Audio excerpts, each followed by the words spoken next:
పవన్ కళ్యాణ్ గారి most awaited film Harihara Veeramallu June 12th release కాబోతుంది. అయితే ఈ చిత్రం రిలీజ్కి దగ్గరలో ఉండగా ప్రొడ్యూసర్స్ అందరూ కలిసి ఒక నిర్ణయం తీసుకొని థియేటర్స్ని జూన్ 1 నుంచి బంద్ చేయాలి, ఎస్పెషల్లీ పవన్ కళ్యాణ్ గారిని టార్గెట్ చేసి ఈ సినిమాని ఆపడం కోసమే చేస్తున్నారని కొంతమంది మాట్లాడుతున్నారు.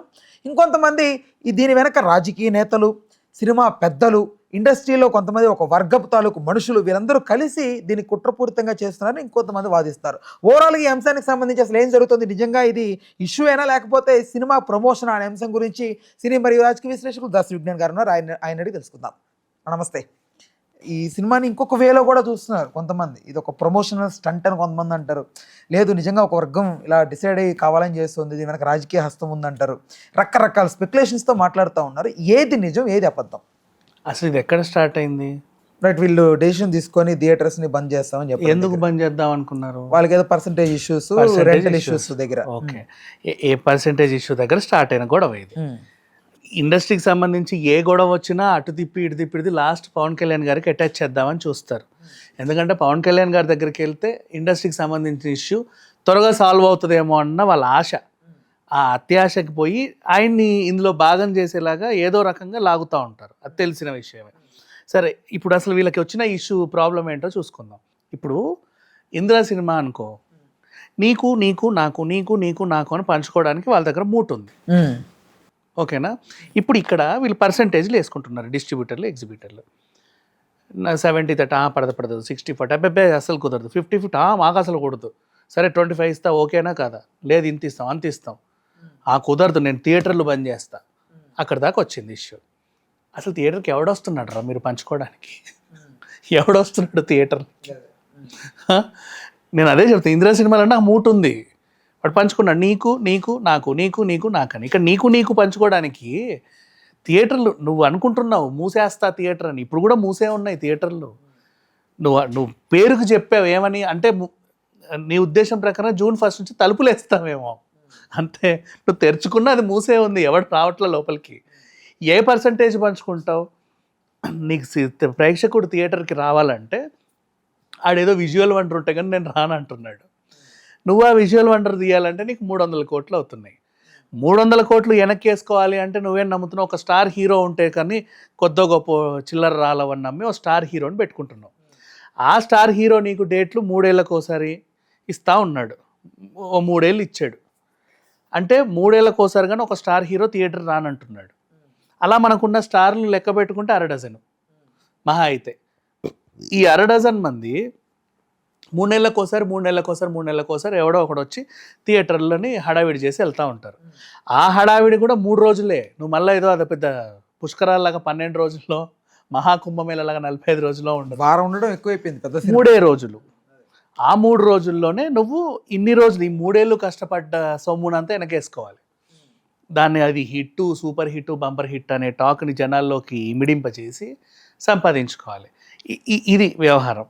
అండ్ ఇప్పుడు ఈ 3 రోజుల హడావిడి థియేటర్స్కి 3 నెలలకోసారి వస్తుంది, ప్రతి వారం రావట్లా. 3 నెలలకు ఒక స్టార్ వస్తాడు.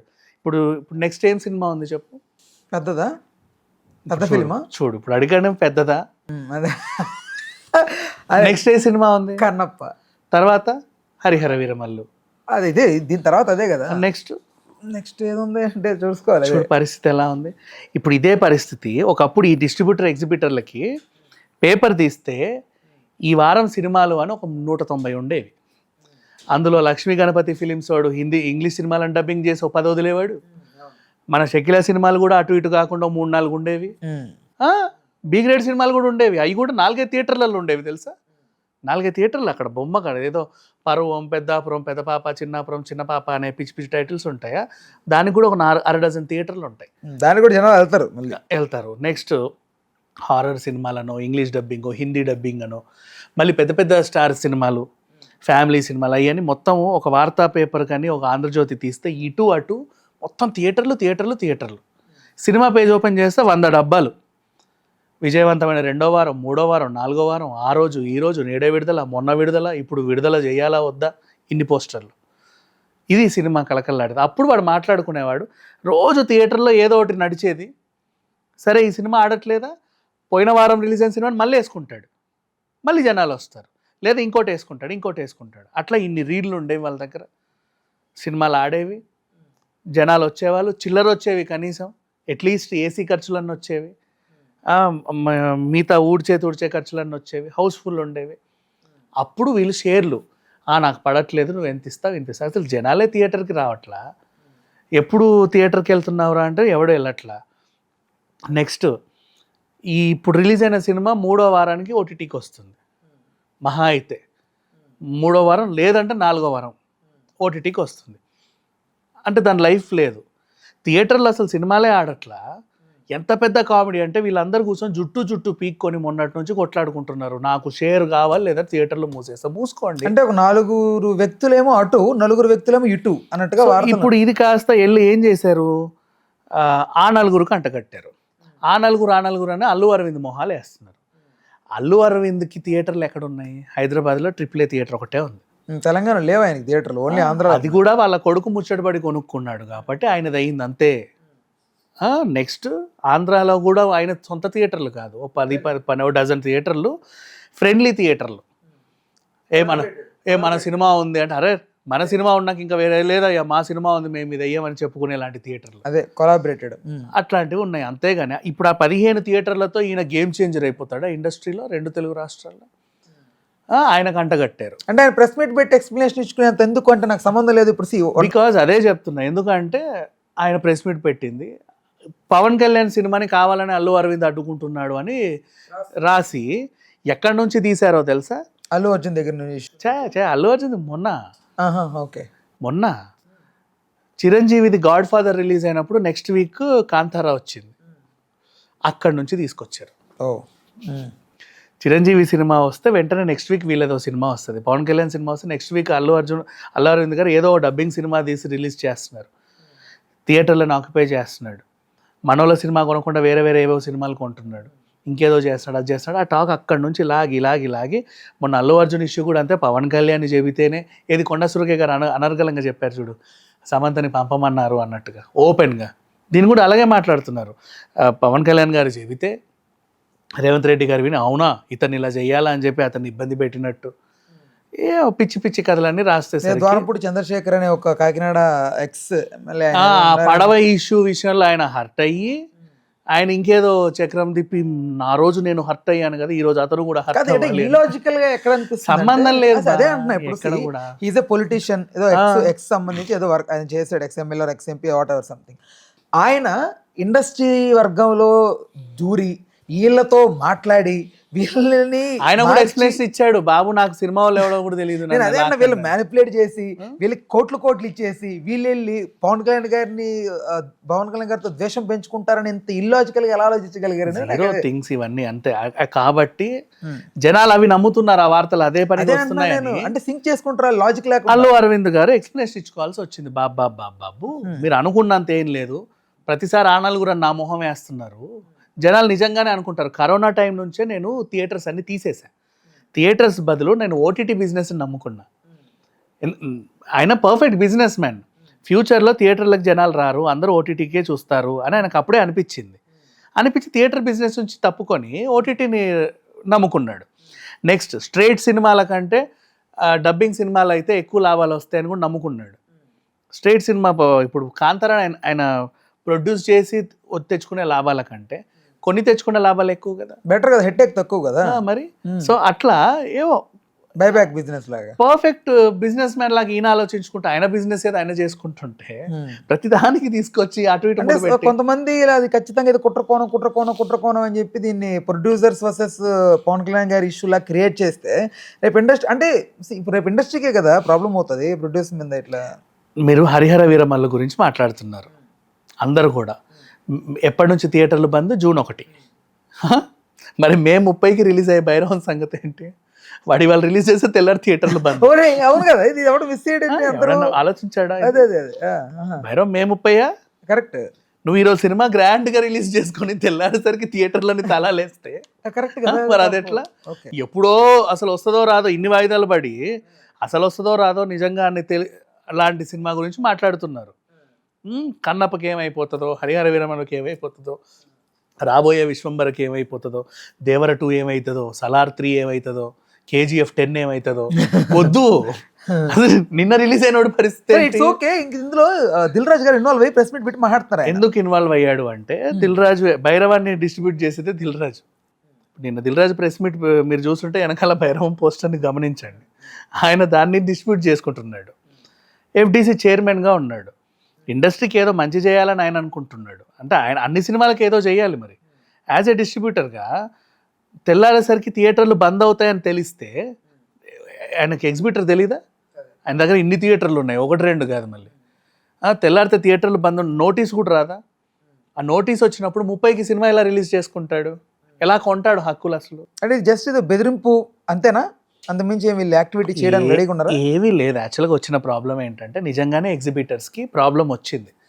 చిల్లర సరిపోవట్ల, ఏసీ ఖర్చులు కూడా రావట్లేదు. డిస్ట్రిబ్యూటర్లు ఏమో ఇవ్వనంటున్నారు. ఒకప్పుడు థియేటర్ ఓనర్స్ కదా. సో ఇక్కడ విషయం ఏంటంటే ఎగ్జిబిటర్లకు గొడవ పడాల్సింది ఎవరిపైన చెప్పనా? ప్రొడ్యూసర్లతో గొడవ పడండి మీరు. ఏమని, సినిమాలు తీయండి రా బాబు, తీసి మా మొహాన కొట్టండి, మేము ప్రదర్శించుకుంటాము అని. ఆన్ టైం ఎక్కువ తీయండి. ఆన్ టైం కూడా అవసరం లేదు, ఎక్కువ తీయండి. అది పెద్ద సినిమాలంటే మినిమం 3-4 ఏళ్ళు. నువ్వు వందలు పెట్టి విజువల్ వండర్లు తీయాల్సిన అవసరం లేదు. 10 కోట్లు పెట్టి కోర్టు లేని తీయండి, వేసుకుంటాం మేము. అంతే చాలు. వస్తున్నారు జనాలు, దేనికైనా జనాలు వస్తున్నారు. మంగళవారం ఏది 2 కోట్లే పెట్టు, కోర్టేది బలగమేది, నేను ఎవడొద్దాను. ఆ విజువల్ వండర్లు మాకెందుకు అవసరం లేదు. కొంతమంది థియేటర్ ఎక్స్పీరియన్స్ ఇస్తేనే వస్తామని మాట్లాడుతున్నారు. ఎందుకంటే వాడు అట్లా అలవాటు అయిపోయాడు. మీరు కూడా అలవాటు చేసేసారు. కొంతమంది మీద ఎక్స్పెక్టేషన్స్ ఉండొచ్చు అబ్బా. వాళ్ళు ఖచ్చితంగా విజువల్ వండర్ వీళ్ళ నుంచి ఎక్స్పెక్ట్ చేస్తాడు. అలా అని చెప్పి విజువల్ వండర్ ఉంటేనే పోతామని ఎవడండు మా. ఇంకోటి చెప్పనా, నువ్వు సినిమా రిలీజ్ 3D 2D చేసినప్పుడు 2Dలే ఎక్కువ ఉంటారు, 3Dలు తక్కువ ఉంటారు. అండ్ నెక్స్ట్ ఇంకోటి, 3Dలు నా గుడ్డోళ్ళు ఎవరు చూడరు. ఎందుకంటే కళ్ళజోడు మీద కళ్ళజోడు పెట్టి చూడాలి. అది తీసి అది పెట్టుకుంటే అసలు కూడా కనబడదు, అవునా? సో చాలా తక్కువ మంది ఉంటారు 3Dలు చూసేవాళ్ళు. వాళ్ళనే దృష్టిలో పెట్టుకొని మీరు విజువల్ వండర్లు అని పెట్టుకొని 3 ఏళ్ళు 4 ఏళ్ళు 5 ఏళ్ళు 6 ఏళ్ళు తీసుకుంటూ పోతే థియేటర్లు ఖాళీ అయిపోతున్నాయి, ఎవరు రావట్లేదు. అప్పుడు వాళ్ళతో కొట్లాడండి. నెక్స్ట్ హీరోలతో కొట్లాడండి. బాబు మీరు 3 నెలలకి 4 నెలలకి రండి అయ్యా, మా మీద పడండి. మీరు ఎప్పుడో వస్తారంటే ఆ ఎప్పుడో వస్తేనే జనాలు వస్తున్నారు, రావట్లేదు. థియేటర్కి ఏంటి తెలుసు, ఇప్పుడు సీజనల్ బిజినెస్ అయిపోయింది. ఎలా? సంక్రాంతికే సినిమా చూడాలి, లేకపోతే లేదు. ఇప్పుడు నువ్వు సినిమాకి వెళ్దాం, అవే చేయదు, ఏమున్నాయి ఆయన అంటావు, అంతేగా. సంక్రాంతి వచ్చిందంటే ఖచ్చితంగా సినిమాకి వెళ్ళాలి. ఏది వినాయక చవితికి విగ్రహాల బిజినెస్ వాడికి ఆ ఒక్క సీజనే ఉన్నట్టు, ఆవకాయ కారాలకి పచ్చళ్ళకి ఆ ఒక్క సీజనే ఉన్నట్టు, సంక్రాంతి సినిమా సీజన్. మిగతా సీజన్లో ఎవడు ఏంటిది సమ్మర్లో ఏదో ఇక హాలిడేస్ ఇచ్చిన పాపానికి ఏం చేయాలో అర్థం కాక, నవరాత్రులు కదా, సంక్రాంతి 3 రోజులే, ఇది నవరాత్రులు వీళ్ళ ఒకరి మొహాలు ఒకరు చూసుకోలేక థియేటర్కి వెళ్తారు. సమ్మర్ వల్ల వెళ్ళలేరు, సమ్మర్ ఇంకా పొడవు కదా, అందుకని చెప్పేసి. So this is what happened. And single screen థియేటర్లకు ఎప్పటి నుంచో ఉన్న ప్రాబ్లమ్స్ ఏంటంటే, నువ్వు రెనోవేట్ చేయలేవు దాన్ని, నీకు 5 కోట్లు అవుతుంది. ఆ పాత ఏసీలు అవన్నీ తీసి దులపాలి. సౌండ్ సిస్టమ్స్ కూడా కొత్తవి వచ్చాయి, ఇప్పుడు అవన్నీ పాతవి, పుయ్యి అని మైకులు ఉన్నాయి చూడు, ఆ టైం సౌండ్ సిస్టమ్లు అవన్నీ. నువ్వు ఇప్పుడు అవన్నీ కొత్తవి కొనాలి, కొత్త రెనోవేట్ చేయాలంటే 5 కోట్లు అవుతుంది. 5 కోట్లు పెట్టి తీస్తే నీకు అవి మళ్ళీ ఎప్పుడే విజువల్ వండర్ గాడు వస్తాడో, ఎప్పుడు వెనకేసుకోవాలో నీకు తెలియదు. ఆ వచ్చినోడు హిట్ అవుతాడో ఫట్ అవుతాడో కూడా తెలియదు. సో రెనోవేట్ చేయట్లా. పోనీ వీళ్ళు వస్తారు ఏషియన్ వాళ్ళు, నాకు ఇవ్వు, నేను రెనోవేట్ చేసుకుంటా, నీ పేరు చెప్పుకుంటా, ఏషియన్ అని నా పేరు వేసుకుంటా, పక్కన నీ పేరు వేసుకుంటా, ఏషియన్ విజ్ఞాన్ నాకు ఇచ్చేసేయి, నువ్వు ఏం ఖర్చు పెట్టక నేను చేస్తా. కానీ వీడు ఇవ్వట్లా. ఎందుకు ఇవ్వట్లేదు? అది తాతల కాలం నాటి థియేటర్, వాడెవడో కట్టేసి 4 కొడుకుల్ని కానీ వెళ్ళిపోయాడు. ఈ నలుగురు వాళ్ళ కుటుంబం ఇంత అయింది. వీళ్ళందరూ సంతకాలు పెడతాం కానీ ఆ ఏషియన్ వాడితో అగ్రిమెంట్ కుదరదు, వీళ్ళు పెట్టి చావరు. ఇలాంటి ప్రాబ్లమ్స్ కొన్ని. అంటే ఇప్పుడు మళ్ళీ సింగిల్ స్క్రీన్కి ఉన్న శాపం ఏంటంటే, నీ బతుకంతా రోజు 4 గంటలే. మల్టీప్లెక్స్ వాడు రాత్రి 11:45 కూడా ఒక షో వేస్తాడు, అది అయ్యేసరికి 3 కూడా అయ్యిద్ది. కానీ వీడి ప్రాబ్లం అది, రోజు 4 గంటలే. నువ్వు చచ్చినా చెడినా రోజు 4 గంటలే. అది ఎప్పుడో ఆ జియో అట్లా పడింది, అది కంటిన్యూ అవుతుంది. సింగిల్ స్క్రీన్కి ఎప్పుడు ఈ కష్టాలు ఉంటాయి. ఎక్కువ సినిమాలు ఉంటే ఈ కష్టాలు ఉండవు. అంటే కళ్యాణ్ గారు గతంలో కూడా ఈ థియేటర్స్ ఇష్యూ టైంలో జగన్ గారు ఏదైతే ఆ ప్రైజెస్ వాళ్ళ హయాంలో ఉన్నప్పుడు తగ్గించినప్పుడు కూడా సో మోస్ట్ ఆఫ్ ది మాట్లాడి రేస్ చేసింది ఆయనే, వాయిస్ రేస్ చేసింది. సో మీరు అప్పుడే ఇంత వాయిస్ రేస్ చేశారు కదా, ఇప్పుడు మా సమస్యని మీరు ఉన్నప్పుడు సినిమాటోగ్రఫీ కూడా మీ చేతుల్లోనే కందులు దుర్గేష్ రూపంలో ఉన్నప్పుడు ప్లీజ్ కొంచెం న్యాయం చేయండి, మమ్మల్ని కూడా పట్టించుకోండి అని ఒక ఇష్యూ రేస్ చేశారు. ఆ ఇష్యూ రేస్ చేసి ఆయన వరకు ఎలా తీసుకెళ్లాలో అర్థం కాక అటుముడి పెట్టి ఇటుముడి పెట్టి లాస్ట్ అల్లు అరవింద్ని ఇరికించి మీ హరిహర వీరమల్లుకి ఏదో అయిపోతుందని భయపెట్టి తీసుకెళ్ళిపోయారు. నువ్వు సరిగ్గా తీసుకెళ్ళు, డైరెక్ట్ వెళ్ళి పవన్ కళ్యాణ్ గారు ఇది మా సమస్య ప్లీజ్ తీర్చండి. ఇప్పటి వరకు సినిమాకి సంబంధించిన వాళ్ళు ఎవరు మినిస్టర్లు అవ్వలేదు కాబట్టి మేము చెప్పుకోలేకపోయాం. ఇప్పుడు మీరు అయ్యారు, తీర్చగల స్టేజ్లో ఉన్నారు, సినిమాటోగ్రఫీ మీ చేతుల్లో ఉంది. అట్లీస్ట్ తెలంగాణకు ప్రాబ్లం లేదు, దిల్ రాజు గారిని ఎన్నుకున్నారు వాళ్ళు, ఆయన ఏదో వాళ్ళు పడుతున్నారు. ఆంధ్రాలో పరిస్థితి ఇలా ఉంది, కొంచెం చూడండి అని చెబితే ఆయన కూడా ఒక సంతకం పెట్టి ముందుకు తీసుకెళ్తాడు. టికెట్ ప్రైజెస్ లో కూడా ఇబ్బంది పడుతున్న థియేటర్ ఎగ్జిబిటర్స్ కి, డిస్ట్రిబ్యూటర్ వీళ్ళందరికీ కూడా ఆయన పెంచి మన పుష్ప ద్వారా పెంచుకుంటూ వచ్చాడు కదా పవన్ కళ్యాణ్ గారు. అందుకనేసి సమస్య వస్తే తీరుస్తారు. నువ్వు సమస్యని నువ్వు ఏం చేస్తావు, సృష్టించి తీర్చుకుందాం అని కూడా తప్పు కదా. సృష్టించడమే కాదు, దాన్ని మళ్ళీ కాంట్రవర్సీ చేయడం, అందరిని అందులో ఇరికించి పెద్ద గొడవ చేయడం, సంబంధం లేని గొడవలు మళ్ళీ అటు ఇటు లాస్ట్కి ఉన్నది పోతుంది, ఉంచుకున్నది పోతుంది. ఇట్లాంటి సిచ్యువేషన్లు అంటే లాస్ట్ టైం ఏమైందంటే ఇదే, ఇప్పుడు అందరూ కలెక్షన్స్ ఎన్ని వస్తున్నాయి నీకు అంటే నాకు 500 కోట్లు 600 కోట్లు పోస్టర్లు వేసుకున్నారు. ట్యాక్స్ కట్టవా అని అడిగితే నెత్తి మీద తడిగుడ్డు వేసుకుని రూపాయి కూడా రాలేదు అంటున్నాడు. జగన్ కొల్లుమండి ఏం చేశాడు, నేనే అమ్ముకుంటా టికెట్లు అన్నాడు. ఆయన అమ్ముకుంటే ఎట్లుంటుంది, ఆర్టీసీ రేట్లకే టికెట్లు ఇవ్వాలి. అప్పుడు పరిస్థితి అలా ఉంది. అప్పుడు భీమ్లా నాయక్ ఇబ్బంది పడింది. అఫ్కోర్స్ ఆ టైంలో అఖండ హిట్ అయింది, అదొక విచిత్రం. So sometimes it happens. సిట్యువేషన్స్ని క్రియేట్ చేసి సమస్యని పెంచుకోవడం కంటే సమస్యని గుర్తించి ఒక యూనియన్ లాగా ఏర్పడి నలుగురు పెద్ద మనుషులు వెళ్ళి ఇదండి సంగతి ఒక అపాయింట్మెంట్ తీసుకొని, ఇలా జగన్ గారిని కలిసినట్టు కళ్యాణ్ గారు ఎందుకు కలవలేకపోయారు? కలవండి. నువ్వు ఆయన కలవకుండా హరిహర వీరమల్లుని ఇందులో పెట్టి నీకే ప్రాబ్లం అవుతుందని సృష్టించి చేయడం చాలా. కళ్యాణ్ గారు రిటర్న్ ట్వీట్ ఒకటి చేశారు, వాళ్ళందరికీ బెస్ట్ రిటర్న్ గిఫ్ట్ ఇచ్చారు మీరు అన్నట్టుగా మాట్లాడాడు, హట్టాడు బాగా ఆయన. అంటే లాస్ట్ టైం అంటే నువ్వు సమస్యను నా దగ్గర తీసుకురాలా, సమస్య నా దగ్గర తీసుకురాకుండా నా సినిమా సమస్యలో ఉందన్న ప్రచారాన్ని జనాలకు చెప్పావు, తప్పది. అట్లా అంతలా హర్ట్ చేయకూడదు. డైరెక్ట్గా నువ్వు సమస్యను తెస్తే అది పెద్ద సమస్య, అదేమన్నా పరిష్కరించవచ్చు చాలా సింపుల్గా. సినిమా వాళ్ళకి కొన్ని రాయితీలు ఇస్తే ఎక్కువ సినిమాలు తీస్తారు, అంతే. చిన్న సమస్య అది. ఎంతకుముందు కూడా పోసాని గారు ఉన్నప్పుడు ఇచ్చారు, హాఫ్ రేట్లకే లొకేషన్లని, అవన్నీ హోటల్ రూమ్లని, క్యాటరింగ్లని, ఏవో చిన్న సదుపాయాలు ఇచ్చారు, అవి ఇస్తారు, తప్పే ఉంది. ఫ్రీగా లొకేషన్స్, వెన్యూస్ ఇస్తారు. గతంలో రెడ్డి తెలుసుకోండి మీరు ఒక మాటలు కూడా మాట్లాడారు కళ్యాణ్ గారు సరదాగా. బట్ ఇప్పుడు దిల్ రాజు గారు కూడా కొంచెం అంటే ఏంటి వీళ్ళంతా నెగిటివ్గా రావడానికి, మీటింగ్స్ జరుగుతున్నాయంటే ఇంటర్నల్గా. ఓవరాల్గా సమస్య ఒకటే, ఎగ్జిబిటర్కి డబ్బులు రావట్లా. డబ్బులు రావాలంటే చాలా సింపుల్ సొల్యూషన్, సినిమాలు ఉండాలి. సినిమాలు లేవు. తీసేవాడు కూడా ఓటీటీని మైండ్లో పెట్టుకునే సినిమాలు తీస్తున్నాడు తెలుసా. థియేటర్ని మైండ్లో పెట్టుకొని సినిమాలు తీసేది వేరు, ఓటీటీని నువ్వు దృష్టిలో పెట్టుకొని సినిమాలు తీయడం వేరు. అంటే తెలిసిపోతుంది. ప్రొడక్షన్ వాల్యూస్ కాదు, స్క్రీన్ ప్లేలో. థియేటర్లో ఆడే సినిమాలు ఎలా ఉంటాయి అంటే, ఫర్ ఎగ్జాంపుల్ నీకు ఎట్లా చెప్పను, మోస్ట్లీ కమర్షియల్ ఆస్పెక్ట్స్ ఎక్కువ ఉంటాయి అంతేనా. రాబిన్ హుడ్ లాగో, లేకపోతే అంటే ఒక సీన్ తర్వాత ఒక ఇంటెన్సిటీ, తర్వాత ఒక మంచి పాట, తర్వాత ఎగుడ్లు దునుగుడ్లు ఒక ఐటమ్స్, ఒక పుష్పలాగా ఉంటాయి. నువ్వు ఓటీటీని ఉద్దేశంలో పెట్టుకొని తీస్తే సినిమాలు వేరే రకంగా ఉంటాయి. అది అక్కడ మన ప్రొడక్షన్ వాల్యూస్ తగ్గించి తీస్తారు కదా. ప్రొడక్షన్ వాల్యూస్కి సంబంధం లేదు, హై ప్రొడక్షన్ వాల్యూస్ కూడా ఉంటాయి. కానీ ఓటీటీని నమ్మే సినిమాలు తీసుకుంటారు. ఓటీటీలో మోస్ట్లీ వర్కౌట్ అవుతున్న మలయాళం ఫిల్మ్స్ ఇవన్నీ కూడా ఇప్పుడు హిట్ ఉంది. నువ్వు 40 కోట్లు పెట్టి సినిమా తీసినా వాడు ఓటీటీని నమ్ముకునే సినిమా తీసాడు, థియేటర్ ఎక్స్పీరియన్స్ తీలా. అమ్మడం కూడా ఓటీటీకే ఎక్కువ రేట్లకు అమ్మాడు.